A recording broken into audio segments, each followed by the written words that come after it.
ખ્યાતિકાંડ પછી વધુ એક હોસ્પિટલ પણ આવી છે વિવાદમાં। અમદાવાદની જ ઘટના જ્યાં ચાંદખેડા વિસ્તારની SMS હોસ્પિટલ વિવાદમાં આવી છે।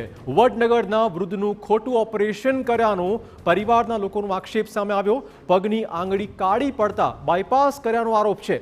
ઓપરેશનના 3 મહિના બાદ 65 વર્ષીય વૃદ્ધનું અવસાન થઈ ગયું। આયુષ્યમાન કાર્ડમાંથી 10 લાખ લઈ લીધા આ કહેવું છે પરિવારના લોકોનું। હોસ્પિટલે દર્દીની ફાઇલ પણ નથી આપી આ પ્રકારનો આક્ષેપ પણ સામે આવ્યો છે। આયુષ્યમાન સિવાય વધુ 3 લાખ લીધા હોવાનો પણ આરોપ છે। ઓપરેશન બાદ વૃદ્ધને 3 મહિના સુધી હેરાનગતિ થયાનો પણ આરોપ પરિવારના લોકોએ મૂક્યો છે। વૃદ્ધના પરિવારના લોકોએ પોલીસમાં લેખિતમાં આ બાબતની રજૂઆતો પણ કરી છે।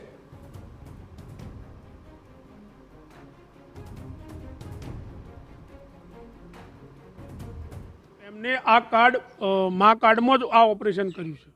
બીજા 3 લાખ કાપ્યા છે શું છે? હા, એ કાર્ડમાંથી જે પૈસા કાપ્યા છે એ એમની જે ફાઇલ છે એ અમને કશું આપ્યું નહીં, કોઈ વિગત અમને આપી નહીં।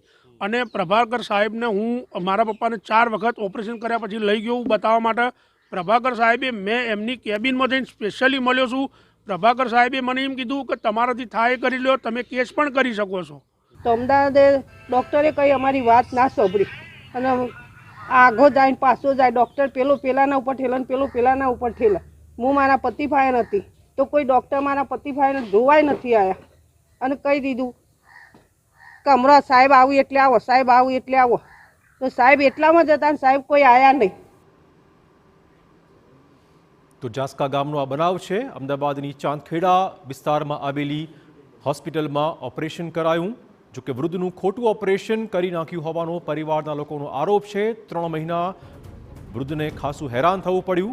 જોકે આખો મામલો હવે પોલીસ સ્ટેશને પહોંચી ગયો છે। પોલીસ તપાસમાં સત્ય સામે આવશે। ખ્યાતિકાંડ બાદ વધુ એક હોસ્પિટલ અમદાવાદની જ ચાંદખેડાની SMS હોસ્પિટલ આવી છે વિવાદમાં।